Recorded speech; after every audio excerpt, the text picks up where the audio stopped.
minerais como constituintes elementares do planeta Terra. Afinal, o que são minerais? Como uma definição abrangente de minerais, tem-se que são elementos ou compostos químicos sólidos cristalizados. Afinal, o que significa que um mineral é um sólido cristalizado? Isso significa que eles possuem um arranjo atômico interno tridimensional ordenado e repetitivo. A estrutura cristalina dos minerais é gerada pela repetição de uma unidade atômica ou iônica fundamental. Essa unidade atômica ou iônica fundamental é chamada de célula unitária. A figura está mostrando um arranjo ordenado e repetitivo pela repetição de unidade atômica fundamental, que é uma unidade cúbica de arranjo de átomos de cloro e sódio, de um cloreto de sódio, no caso o mineral halita. Essa repetição sistemática forma um arranjo tridimensional chamado de retículo cristalino.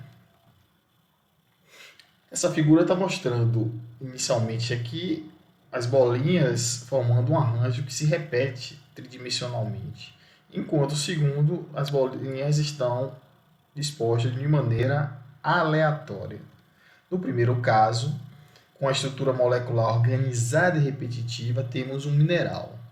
No segundo caso, com a estrutura molecular desorganizada e aleatória, temos um material amorfo ou vítreo. Temos como exemplo um material muito comum no meio geológico conhecido como obsidiana, que é um vidro vulcânico formado quando o magma extravasa na superfície e se resfria de maneira muito rápida, de modo que os átomos não conseguem se organizar de maneira sistemática e repetitiva, formando retículos cristalinos. A exceção à regra é o mercúrio, que é o único líquido considerado como espécie mineral. O mercúrio é extremamente importante, por exemplo, na garimpagem do ouro, porque ele funciona como um ímã que gruda nos fragmentos de ouro, deixando eles maiores de fácil separação. Após esses fragmentos de ouro são separados através do aquecimento, e o mercúrio, como ele derrete primeiro, ou ele derrete antes do ouro, torna-se mais fácil a separação. O gelo formado naturalmente nas calotas polares é considerado mineral, mas a água líquida não. Então, os minerais são elementos ou compostos químicos sólidos cristalizados com composição química específica dentro de certos limites. O que significa uma composição química específica dentro de certos limites? Isso quer dizer que alguns minerais possuem composição química muito simples. Por exemplo, o diamante é representado por essa amostra aqui de uma rocha chamada de kimberlito, que contém diamante aqui incrustado nessa rocha. O diamante é formado por átomos de carbono. Então, ela tem uma fórmula química bastante simples. Outro exemplo é o enxofre. Minerais de enxofre, representado por essa coloração amarela, é formado por átomos de enxofre. E o ouro é representado por átomos de ouro. Então, são minerais que possuem uma composição química muito simples. Já a grande maioria dos minerais é formada por compostos químicos que resultam da combinação de diferentes elementos químicos, cuja composição química pode ser fixa ou variar dentro de certos limites. Um grande exemplo é o quartzo. O quartzo ele é formado por um átomo de silício e 2 átomos de oxigênio, qualquer que seja o ambiente geológico. Então, ele tem uma composição química fixa. Outro exemplo muito comum é a olivina. A olivina, já diferentemente do quartzo, ela tem uma composição química que varia de 2 átomos de magnésio a 2 átomos de ferro. Então, a composição química pode variar entre 2 átomos de ferro e 0 de magnésio, 2 átomos de magnésio e 0 de ferro, sempre com um átomo de silício e um oxigênio. Logo, uma olivina ela pode ser subdividida em 2 minerais que a compõem.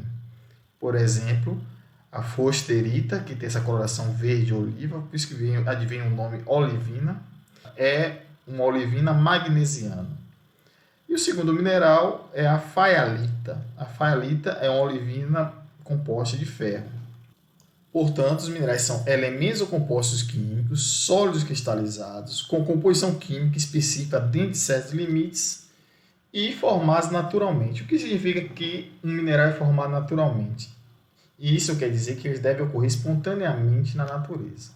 Substâncias sintéticas, produtos resultantes da combustão e os formados a partir de materiais artificiais não são considerados minerais, embora apresentem todas as características de seus equivalentes naturais.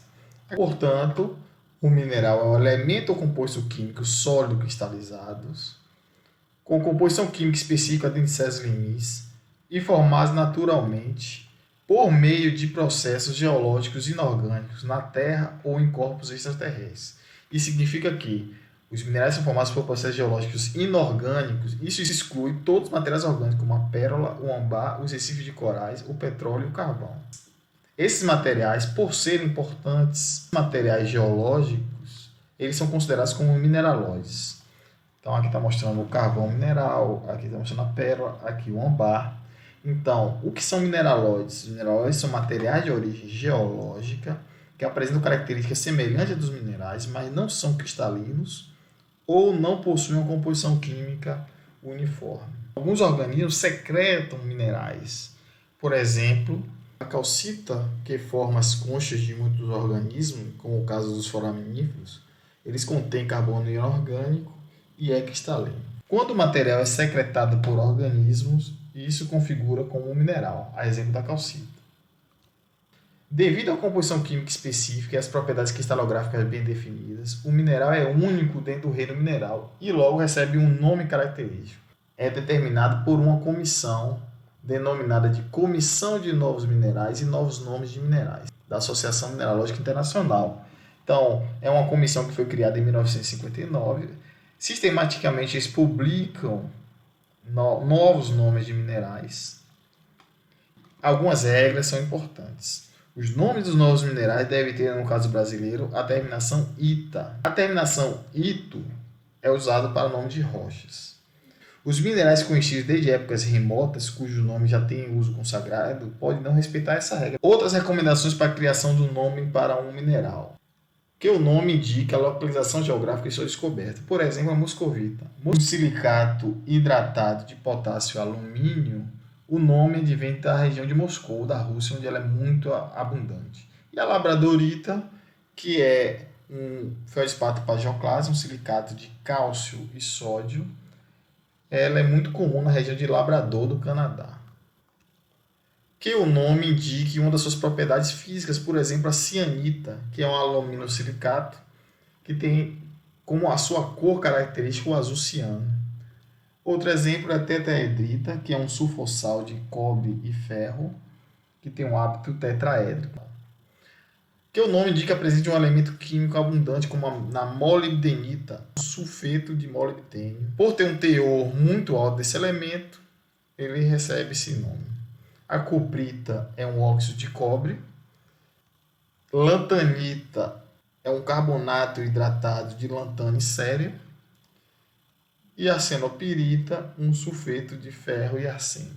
Por fim, que o nome homenageie uma pessoa proeminente. Um exemplo é a andradita. É um silicato de cálcio e ferro do grupo das granadas. A andradita recebeu esse nome em homenagem a José Bonifácio de Andrade Silva, geólogo e patriarca da independência brasileira.